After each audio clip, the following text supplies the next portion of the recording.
you say sono salito or ho salito? Sono from essere or ho from avere? It's actually both of them. I'm tricking you here. Today we are looking at verbs that take both essere and avere in the passato prossimo.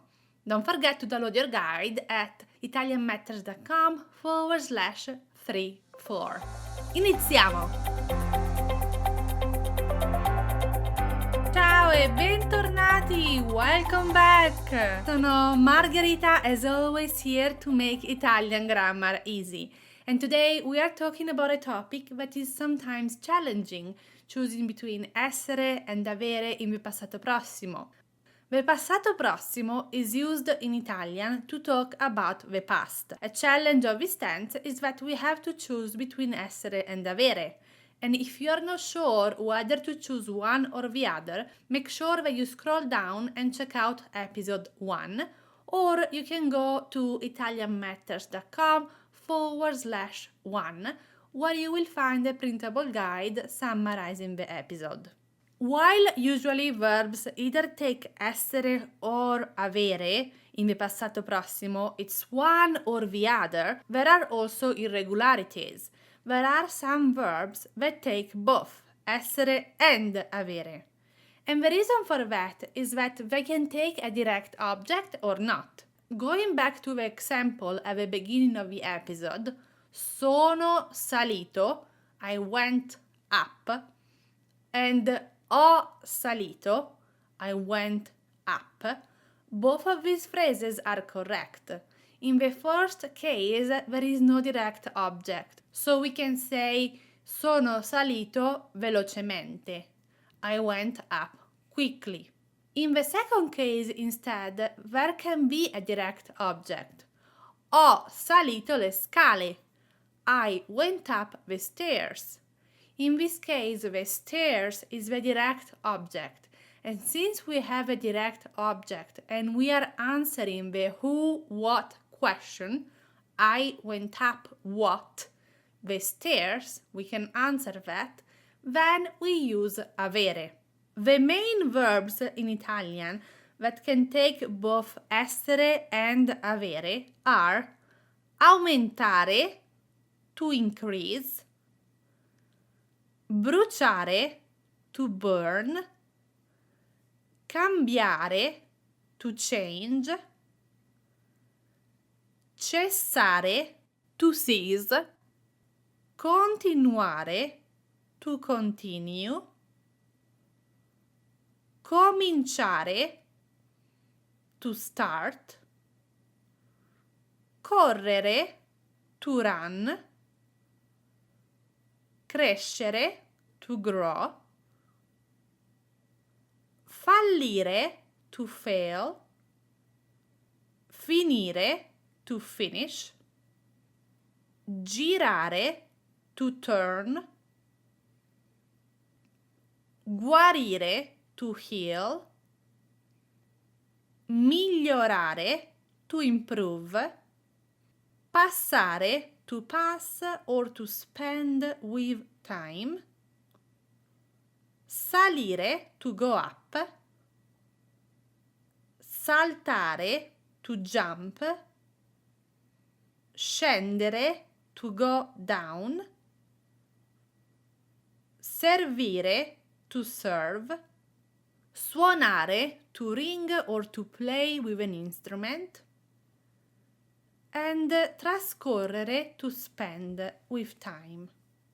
All these verbs are irregular, meaning that it's not either essere or avere. It's both, and depending on the sentence, we have to pick essere if there is no direct object, and avere if there is a direct object. It really comes down to asking yourself the who, what question. If we can answer it, if the who, what question makes sense, then we use avere. Instead, if a who, what question does not make sense, we cannot answer it, then we use essere. Ora vediamo alcuni esempi. Let's look at some examples. If I say sono corsa a casa, I ran home.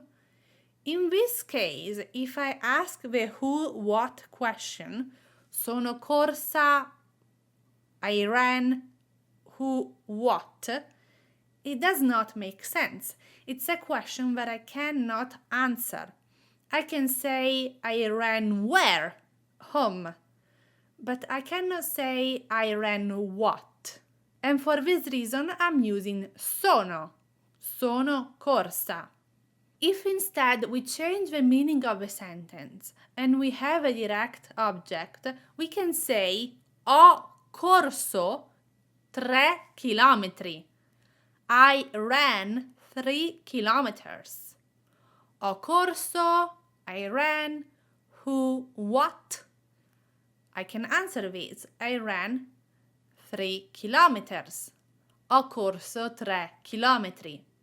And since I can answer the who, what question, I'm going to use ho from avere. Let's look at another example, and here you have to tell me whether to use essere or avere. So come back to me if you're doing something else. Listen to this. Il gioco, blank, cominciato. The game started. Would you say il gioco è cominciato or il gioco ha cominciato? Is it essere or avere? Can you answer the who, what question? The game started who, what? Can we answer the who, what question with a response that makes sense? Il gioco, blank, cominciato. The game started who, what? We can say the game started when? At 10. Or we can say the game started where? In the living room. But we cannot say the game started who or what. We cannot answer this question with a response that makes sense. And for this reason, we are going to use the verb essere. Il gioco è cominciato. The game started. If instead we want to change the meaning, add a direct object and use the verb avere, then we can say lei ha cominciato il libro.